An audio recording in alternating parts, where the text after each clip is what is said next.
If you think that the farmers are going to rush into forestry and save the planet, sorry, that's not going to happen. The confidence has gone in the industry. Ash dieback farmers were never compensated. In fact, no one is even applying for licences for felling or tinning currently. This year, less than 2,000 hectares were set. If we were ever to reach the carbon neutrality by 2050, we must have a minimum of 18% of our land under forestry. In real terms, this means that we need to be setting 18,000 hectares per year to achieve an 18% land cover by 2050. Afforestation is the single largest land-based climate change mitigation measure available to Ireland to reach the net zero emissions.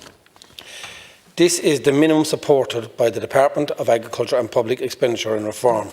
But, and there is a but, there is no strategy in place. So how can this even be achieved or taken seriously? The further this target is missed, the greater the need to deliver reductions from other sources. None of the value of the carbon sequestered by forestry in Ireland currently is accredited to the growers of the trees. Why?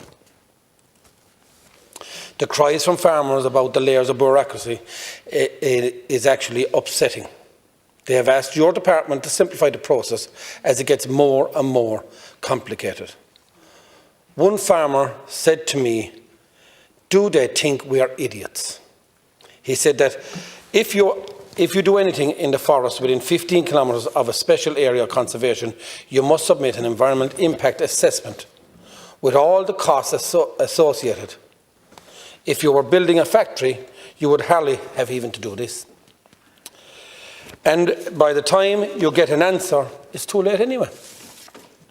The decline in forestry in 2021 and 2022 is nothing short of a scandal, considering all the urgent calls from COP and the EU in the past week. Minister, I would be surprised if there would be any forest industry left to salvage. Minister, like any industry, and I'm in business all my life, like any business or any industry in this country, you try and look for the generations that you want to support that are coming after you. I asked some children what would they think of forestry in this country. And the children I asked, Minister, were the children of people that had their mother and fathers, grandmothers and grandfathers that invested in forestry under the same government that you're with now.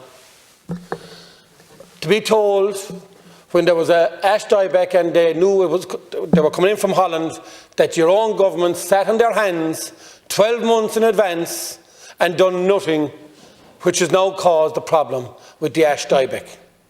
All these people entrusted in the government set deforestation around this country for the future of this country. And when the time came that the government didn't even tell them that there was ash dieback coming into the country, and when it came to fruition there in the last 12 months or 2 years, you sat in your hands again and you expect to go back to the same people and say, we want you now to grow trees again, after their livelihoods have been taken, their investment for their retirement have been taken, the investment for their children and their grandchildren has been taken, and you have been nothing but contempt for those people that are in forestry. That's what the children are saying to me, the children of the future, that they have their families in forestation. And all your department complicates it.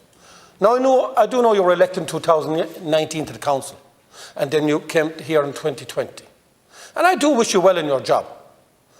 But Minister, this was broken before you got here. And my God, it's off the rails now. Maybe it's because of the bureaucratic bull that you've got to deal with within your own department to get this thing going. But first you've got to look after the people that were trying to do right in the first place, if you want to invite them back in for the future. That's what I'm asking. Look after the people that have already invested and got burnt by government on their failure to let them know that there was ash dieback coming into the plants. And it's on record that they knew beforehand, but they've done nothing about it because they're saying other states hadn't done it. But again, like everything else with this government, you're last again to the table. And now we have a serious, serious problem in this country because nobody wants to go into forestry. So the first thing you can do now, Minister, is fix the problems of the past and encourage the people of the future to go into forestry so they will save the forestry in this country. That's what I'm asking. And that came from the vision of children that their families were in forestry, because they see no future in it after they've seen their families cry with what they have lost over the last number of years by investing like the government asked them to invest in. And even when motorways were being brought through lands, they valued the land of forestry at €1,000 an acre, and they valued the land of green grass land, they valued that at 12,000 an acre. Again, they said it cost so much, 7,000 or 8,000 to clear the land, even for motorways. But when you came along to subsidise them, to clear the land, you offered them €1,000. 1,000. So fix the problems of the past and nurture it into the future. That's the only way you're going to get forestry back on track. Thank you.